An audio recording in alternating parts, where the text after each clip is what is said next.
Myself, Dr. Tanu Chaudhary, over here. Today I'll be taking class on behalf of Dr. Ati Harsh sir. So we will discuss about the early warning signs of decreasing the hospital morbidity and mortality. So today we will discuss about all those things that will help us in reducing the mortality and the morbidity in the hospital and helping the patients to become more and more this thing. Hello. Hello.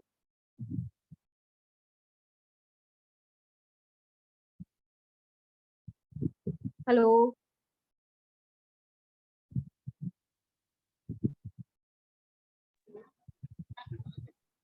Hello. Yes, ma'am, you're audible now. Hello. Okay. Okay.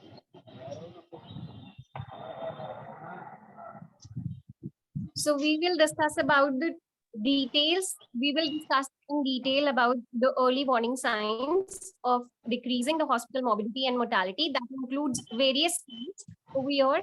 And we will discuss about firstly we will discuss about the scale that will help us in recognizing the early signs. For example, we have this. One second.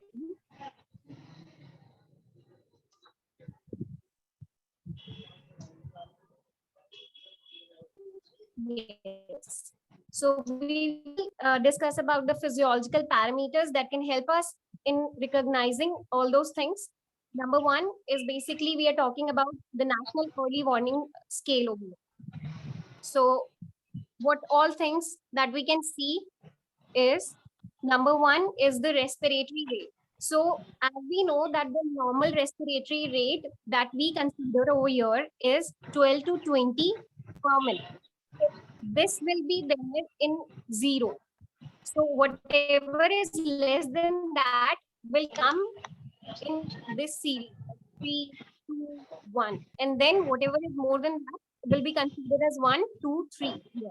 So if it is less than 10, then it will be less. Like the respiratory rate would be less. If it is more, then we will call it as tachypnea. Okay. If it is less than 8, then it will come under the category of 3. If it is 9 to 11, it will come under the category of. If it is like more than 20, like 21 to 24, it will come into the category of 2. And then if it is more than 25, it will come into the category of 3. Like that, we will talk about the A, B, C, D, E as a. I can consider this thing. You all will be knowing about this thing that what is A, B, C, D, E. A is basically the air system that you do. B is basically the breathing that you see whenever the patient comes to you. And C is basically for the cardiac monitoring that you do for the patient. D is the disability and E is the exposure. Firstly, we will talk about the airway and breathing. So talking about the airway and breathing, the most important part that we get over here is SpO2. That is basically the saturation that you get, right? The normal saturation that we consider is more than 95%. If it is anywhere less than 95%, it is not normal, right? If it is less than 90%, for example, if it is less than 91, it is considered to be in the category of 3. If it is 92 to 93, it will be there in the category of 2. And if it is there in between 94 to 95, it will come into the category of 1. Likewise, we will say this thing that if the saturation is more than 96% or more than 95%, it is considered to be normal. Okay. Talking about the breathing part, that will also cover this thing only, the saturation part of yours. Okay. Then we will talk about the systolic blood pressure. The systolic blood pressure is basically the BP that we measure. Out of it, we are specifically talking about the systolic blood pressure over here. So what we are considering normal over here is 111 to 290, right? If it is anywhere less than 101 to 110, it will come into the category of 1. And if it is less than like 91 to 100, 91 to 100 it is, and then it will come into the category of 2. And If it is less than 90, it will come into the category of 3. Then talking about if it is more than 220, then it will be more. The systolic blood pressure will become more and it will come into the category of 3 now. Talking about the pulse rate is considered, the normal pulse rate that we consider is 50 to 100. But there, here they have given it as 51 to 90, right? If it is less than 40, then it is considered to be the third category. So this is bradycardia, what we are talking about. If it is less than 50, then it is considered to be bradycardia, right? If it is 41 to 50, it will be there in category of 1. If it is more than 91 to 110, then it will come into the category.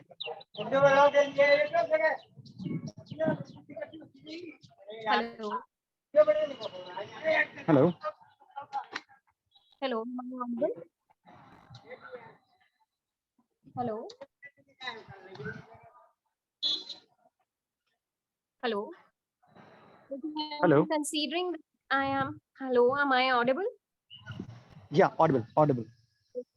So if it is more than 91 to 110, it will come into the category of 1. So that will be considered as tachycardia, right? So if it is 111 to 130, then it will be in the category of 2. And then if it is more than 131, then it will be there in category of 3. Talking about the consciousness, so you will see whether the patient is conscious or not, whether the patient is responding to whatever you are asking him or not, right? So if it is 0, then we are considering that the patient is alert, patient is replying to everything that you are asking the patient, and patient is completely conscious, right?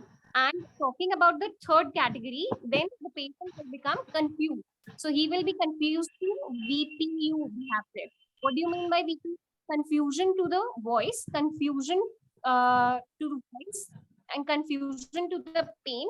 And at the end, it is you. When the patient is completely unconscious, patient is not replying to anything or whatever you are asking the patient, right?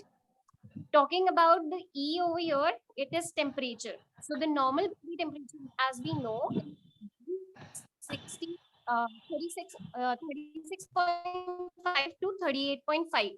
If it is anywhere less than that, so it will become hypothermia. So hypothermia is a term that we call as whenever the temperature is less than 36.1, then it is considered to be hypothermia. So for instance, if the temperature is less than 35 or in the range of 35 come in the category of, if it is less than 35, it will come into the category of 3, right? Talking about hyperthermia, what do you mean by hyperthermia? When the temperature is exceeding 38 degrees Celsius, right? So if it is 38 to 39 degrees Celsius, then it will come into the category of 1 of hyperthermia. And if it is more than 39, then it will come into the category of 2. So this is what the national early score is, right? Now we have another with us, that is news. What do you mean news? This one is news, and now we have news, that is the modified one, in which they have done some changes. So you need to read that as well. So the frequency of counting that we need to have, now they have. Okay. So minimum, if we are saying that the minimum thing you need to monitor the patient is 12 hours. You have to, if the patient is there in the hospital, then you have to monitor the patient every 12 hours. Okay.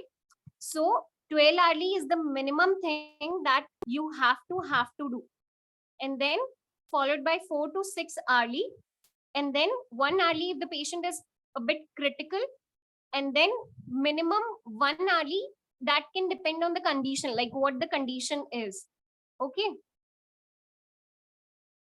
And then the continuous monitoring for those patients whom you are thinking that it is very critical condition, and then they will land up into something very big, like they will end up into something like sepsis, and whatever, the saturation will decrease, and those signs will also deteriorate, then the patient will keep on deteriorating over the time.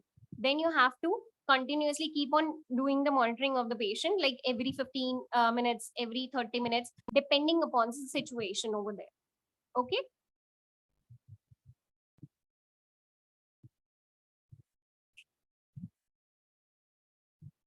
So now we will talk about the other thing. Yes, the second slide we will talk about is basically the score. Give me a second. Yeah. So it is a score, this S bar score we call it as. Okay. So S bar, firstly you should be knowing that what is S bar. So S bar is basically S for situation. What is the situation? B for background, and A for assessment, and then the recommendation that you require. Okay. And if I'm like simply saying it, what is the this thing, like what is S bar, and then I can convey it to you like RSVP. So if the situation, if we are talking about the S part, this is the situation, and the R is basically the reason. So now over here you're telling the reason. Okay, now what is the content? Now we will explain it one by one. So, for example, if the patient is deteriorating, if there in the ward or in the ICU and wherever the patient is, firstly you will see that what is happening to the patient. Is there any need to tell the doctor about the patient? So we will see. For example, they have said that introduce yourself first and then check you are speaking to the correct person. Okay. Firstly, you'll call the doctor and identify the patient. Basically you should be knowing something about the patient if you're informing it to the doctor. Okay. So say what you think the current problem is. Pehle, you need to see that what situation you are dealing with, what is the main thing you are conveying it to the doctor, what is the main thing that is making the patient to get deteriorated. State what you need to advise about. So you cannot vaguely say anything to the doctor now that the patient is deteriorating, please come and do something. You should tell something specific about that patient, that this thing is getting wrong and this thing is getting worsened. So please tell me something about this. So basically they are saying what state what you need to advise about. The useful phrases that we can use over here, for example, the problem appears to be, what you will say that the problem can be is appears to be cardiac, or is it or it is neurological, or it is sepsis, whatever you think, because it's been a long time to you to that you have been working in the hospital, so you should be knowing, or you must be knowing about this thing, that what is the exact problem.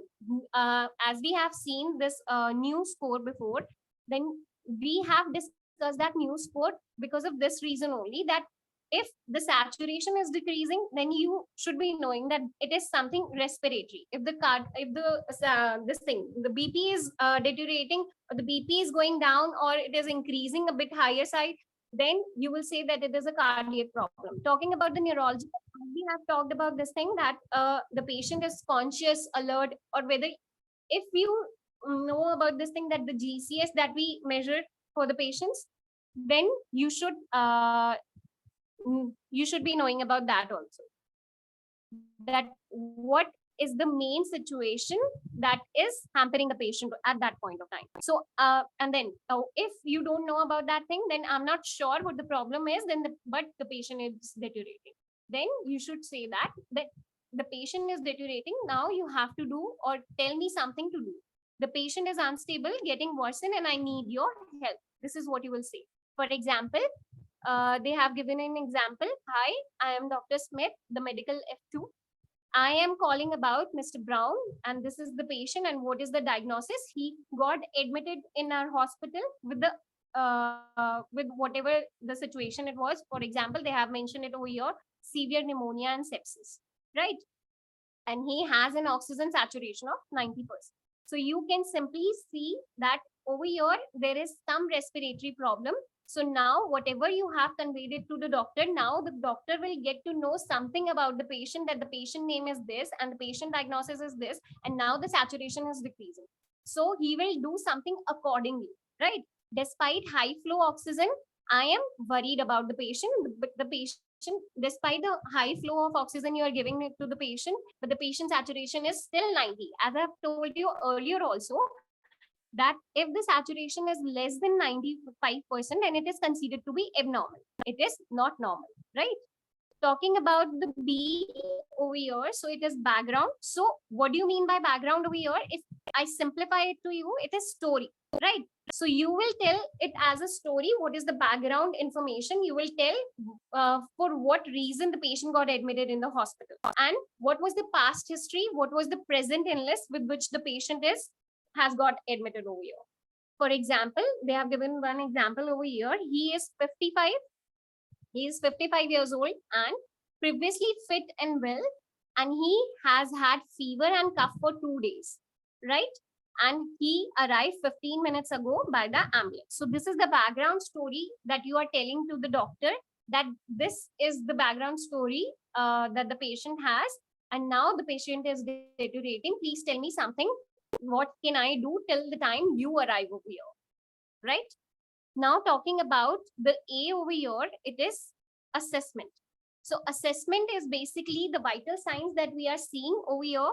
So include the specific observation. As we have talked earlier also in the new score, they have mentioned this thing, the A, B, C, D, E. This is the main part of the assessment, that wherever or whatever you do, you have to check for the airway. Airway is something that you have to manage on the priority basis, right? So airway is something that you have to see. Number one, if the patient has come to you into the hospital, then you have to check for the this thing, saturation. If the saturation is less than 95, or if the patient is tachypneic, for example, if the respiratory rate is more than 20, or if the patient pattern of breathing is not good, then you will consider it to be as a respiratory problem, and then you will manage it accordingly, right? Then the breathing pattern will come. Breathing pattern is basically the breathing, you will see that the pattern has got worsened, or the pattern is not good, or whether the patient is gasping about it or not, then that will come into the breathing part. Talking about the circulation is basically you're saying that the first thing that the patient, if the patient has come to you in the emergency or in the ICU, and whatever the place it is, you will always look for the saturation and for the BP, right? So over here, the circulation will tell you this thing, that the circulation, whether the circulation is okay or not, whether the perfusion is okay or not, whether this saturation, that for example, if the patient has decreased saturation, what if the circulation is not good? Then also the saturation will decrease. Then talking about the circulation, you can do few things about it. So you can rush the fluid at that time, depending upon what the patient is. For example, if you have a patient over here in the ICU or in the ward or wherever it is, if the patient has scripts, for example, if you don't know, some doctor will tell you that this patient has scripts, or you need not to give much like more fluids to this patient, because that way that you will worsen the condition. So there are few things that only doctor can tell you, and that is the main reason that you need to be knowing about these few vital signs that we measure: the SpO2, the BP, and the respiratory rate, and some few other things that you need to be knowing about. The pulse rate. And the other thing is basically disability. Disability and whether the patient is awake or not, and these things you need to be seeing. Exposure, you need to see whether the patient has got some injury over his hands, over his legs, or overhead. If it is an RTA case, you will look for all those cases. Early warning sign score will come over here. As we have mentioned, it is the main basic thing that you should be knowing, the new score that you should be knowing, and there is no doubt about it. So, for example, he looks very well and is standing. Airway, he can say a few words. So he can say few words, but that also depends whether the patient is gasping out of it, or whether the patient has a good pattern of or not. If the patient is able to say few words out of it, then that means the patient is the air is okay. Like you can look for other things that time. Breathing, talking about the breathing, now they have mentioned this thing that the breathing, his respiratory rate is 24. So this is definitely more than 20. So that can be the reason over here that the patient would have come to you. So the respiratory rate is more. So you will say that the patient is tachypneic, right? He has a bronchial breathing. So the normal breathing that we have is vesicular breathing. So if you see that the patient is having the bronchial breathing, then you must be thinking of something of respiratory etiology, right? His oxygen saturation is 90% on high flow. I am getting a ABG done or a X-ray done by the time you will come over here, right? So these are the few things. If you are thinking that it could be of respiratory etiology, then you should be seeing of all of these things. Like number one would be the saturation that you would be looking for. The other thing would be the respiratory rate, and then followed by you can get done ABG. Then you will get to know whether the patient is in acidosis or not. And the other thing that you can see, as they have mentioned this thing that the patient is having bronchial breathing, so you can get a chest X-ray done, right? Talking about the circulation, they are saying his pulse rate is 110 and his BP is 110 by 60. So it is considered to be normal over here. Okay, the pulse rate is a bit on the higher side, but it is okay. If the whole thing that we can take out of it is breathing, so they have uh, mentioned this thing that here the respiratory etiology is the main important thing over here. Disability, he is drowsy. So now they have mentioned this thing, he is drowsy, but he can say a few words out. So he's not alert, he's not okay.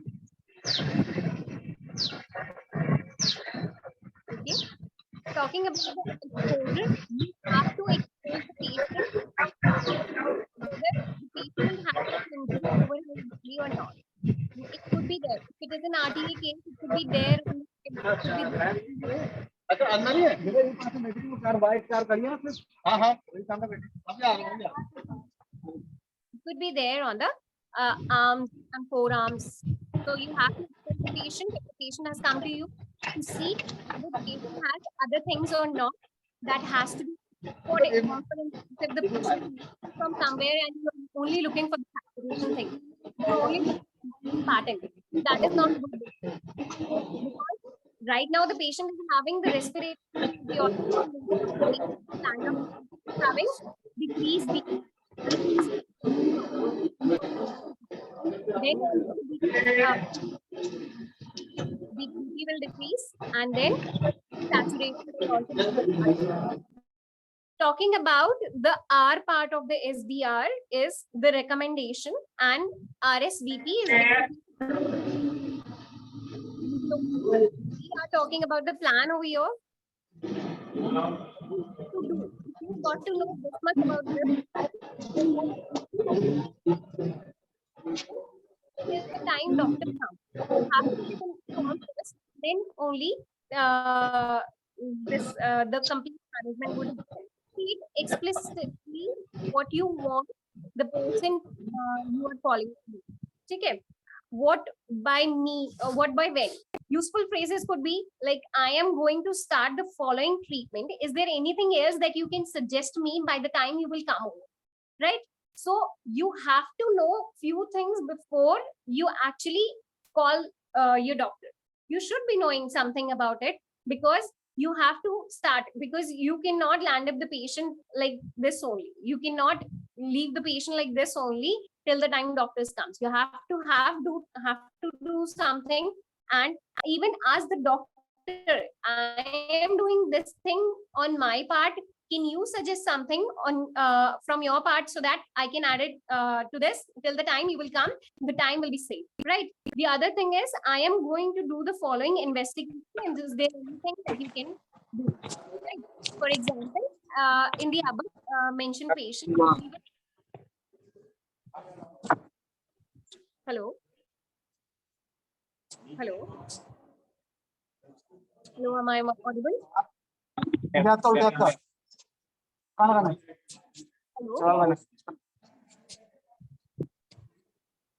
am I audible to everyone?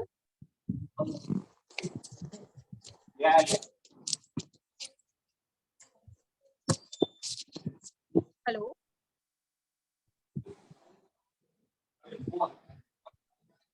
Okay, I'm considering it that I am audible to all of you and I am completing this slide. So as we have mentioned this thing earlier also, that the patient was having this thing, bronchial breathing and saturation was decreased and the patient was tachypnic. So what we have done, so what the sister has done or what the brother has done or whatever the staff over there would have done is get an ABG done by the time doctor comes and the X-ray done by the time doctor comes. So then so that by the time your doctor actually comes, the actual management would start that time only, right? You would have get some idea about it. And then if they do not improve, if whatever you're doing, even after that the patient is not improving, when would you like to be called, right? I don't think I can do it anymore. Whatever you have done it on your part, and now you're not able to think of anything. Now I would like to see the patient. I would like you to see the patient urgent, right? So this is how you will inform. This is what we call the S-bar and the RSVP score. Now, talking about the example, I'm getting an antibiotics ready and he is on IV fluids already. So by the time you will come, at least I'm managing that part. Okay, the fluid part, the circulation part, you're managing. I need help. Please, can you come and see him straight away, because I'm not able to think of anything right now. I have done everything on my part and now you have to get it done. Okay. So this was the S-bar and RSVP score that we have talked about so far. So let me revise it again one more time.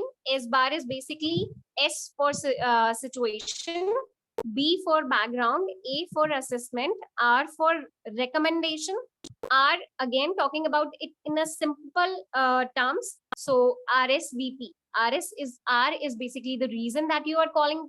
Now S is the story that you're telling the background, and then V, the most important thing over here is the vitals that you have to mention, right? T is basically the plan, because most of the thing you can tackle by knowing the vitals of the patient, because you will get to know whether it is of airway etiology, breathing etiology, and respiratory or cardiac etiology, or whatever etiology it is, and you can get some references done by that time, right? So now we will talk about the other thing. Now we will talk about the chain of prevention. So number one, now they have made one chain out of it. So firstly, you would be knowing about the education.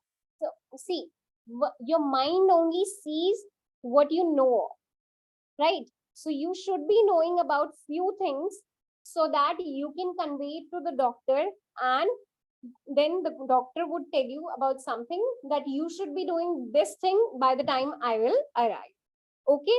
So education is the most important thing. You should be knowing about things that you should convey, right? So education is the most important thing. Talking about education, education is done. Now you know of things that you should be knowing. Then it will come to the monitoring part. So monitoring is basically, what do you mean by monitoring? Monitoring that you have, there are few monitors in which you have only three things, like you only have BP, pulse rate, and saturation. But there are few monitors in which you have BP, pulse rate, saturation, and temperature also. There are few monitors in which you will get the invasive BP also. So there are different type of monitors. So in which you will get few things, right? But the main basic three things that you should have in one monitor is number one, BP, number two, saturation, and the other one is pulse rate, right? So these are the few things that you should be aware of. One, number one thing that you should be knowing the normal value of it, right? The normal value of it will help you to decide whether the patient is going into bradycardia or the patient is going into tachycardia for some reason. And there are many reasons for these. So, for example, if the patient is having bradycardia, you can look for the, like, for example, if the patient is intubated, you can think of something like, what if the patient is not getting ventilated properly, right? What if there is some other reason? What if this circuit is disconnected? So there could be many reasons for bradycardias. So you should be knowing about all those reasons. Talking about tachycardia could be because of many reasons, like for example, the patient is in fluid deficit, the patient is having pain, patient is having fever. So you have to manage all those things separately, right? You will do one thing at a time and see whether it becomes normal or not. For example, you have given fluid to the patient. Depending upon the condition, you cannot, for example, if I'm saying that if there is an old age patient and you will give fluid to the patient, then it will, it can hamper the patient also, because if it is an old age patient, we will put these patient in fluid deficit a bit, not a lot, but a bit. And then you have done the fluid therapy, okay, fine, the patient is not getting normal. Then what you'll do, if you think that the patient is having pain, now you'll give patient to something for pain. For example, if the patient has gone under laparotomy or something like that, then you will see that the patient has a big scar over here, and the patient can be having pain. So you can give something for pain. Okay, fine. If you think that the patient is for example, if the pain is not also giving you this thing that the patient is getting cured or something like that, so then you will come for the other parts. For example, the patient can have fever and something like that. So you have to manage accordingly. It's not like it is generalized for all the patient and you have to do this thing only for all the patient. You have to see the patient first and then do it accordingly. So this is something that you get gradually over the time, and not in one day, and not just by reading in the books. You have to do it both. Like, you have to read it in the books, and then you have to see the practical. Then only you will be able to decide then what things you should be doing if the patient is going into hyper tachycardia or bradycardia or whatever. So now we are done with the pulse rate, and now we'll talk about the BP part. So if you're talking about the blood pressure, if the patient is having increased blood pressure, then you have many things. You have many medicines to give, right? If the patient is accepting it orally, then you can give many medications, many tablets, right? If the patient is not accepting orally, then in that case, you can give some IV medications to cure that thing, right? It is there in your hand, but the most important thing that you have to look for the core thing, that why this BP is increasing, whether the patient was hypertensive since starting or it is increasing right now, okay? And then you have to look for the BP part also. If the patient if the BP is decreasing, so patient can land up into hypoperfusion also, and that will land up into decrease in saturation, and then you will think that there is some respiratory etiology, but the main thing over here is hypoperfusion. So you have to give few drugs. For example, we have vasopressors over here. So if the patient has a BP, if the reading is less than 80/50 or it is considered to be like 90/60, then it is, you have to give something to the patient in the vasopressor board, so that you can maintain it, and you can give the fluid therapy because the patient can also be there in dehydrated state.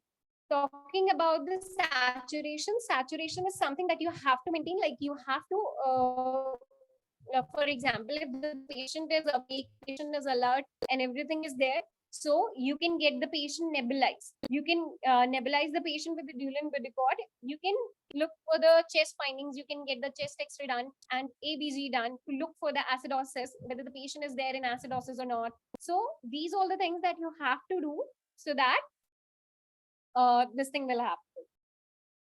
Now the recognition. Now you have seen, you have you know of few points in your mind, and now you have monitored the patient, and you will say that the patient is going in hypoperfusion or decreased saturation or decreased pulse rate or increased pulse rate or whatever it is. The most important thing that comes over here is call for help. This is something that you should never be ashamed of. Like this, if you are not able to do something on your own, it is better to call somebody so that you can get some help out of it, and you will be able to do something, right?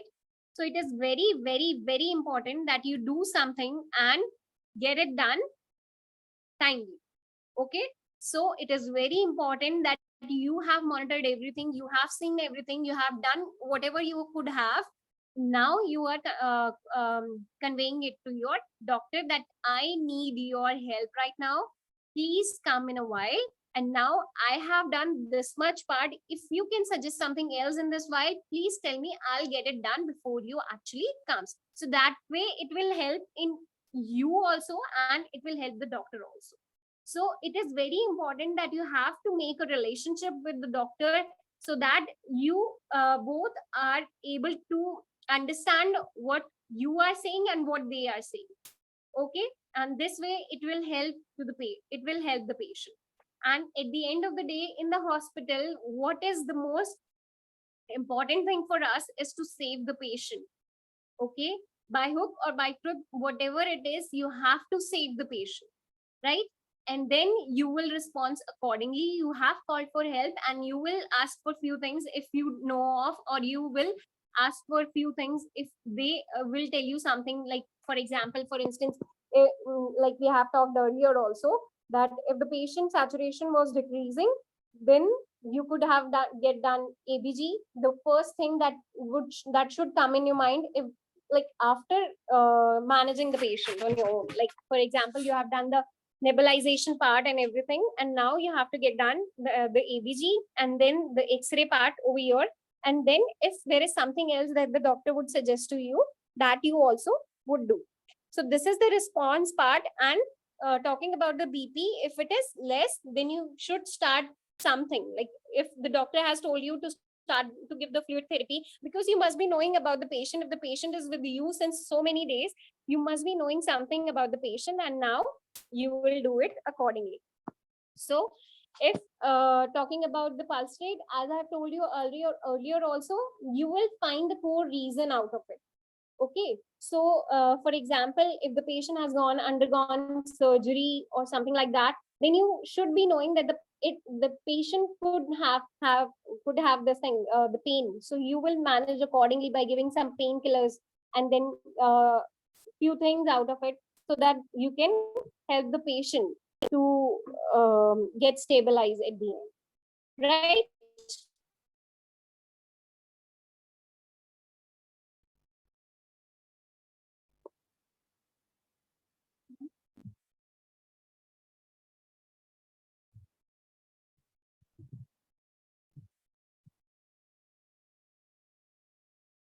Hello, hello, am I audible?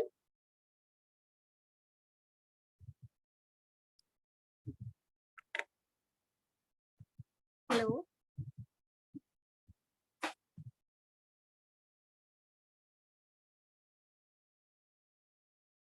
hello.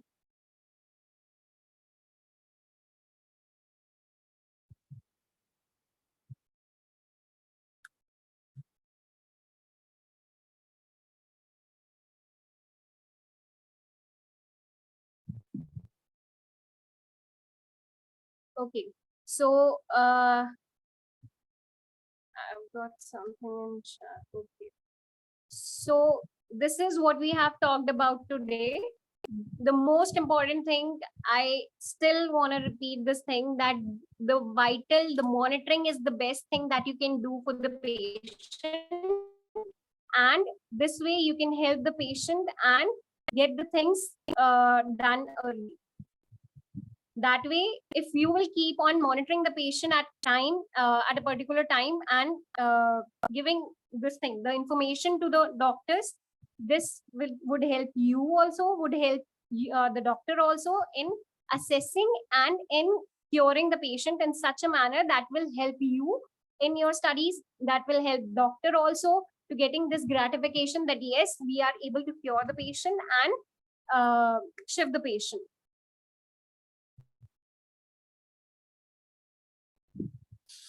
So national early warning score is something that is very important and you should be knowing about.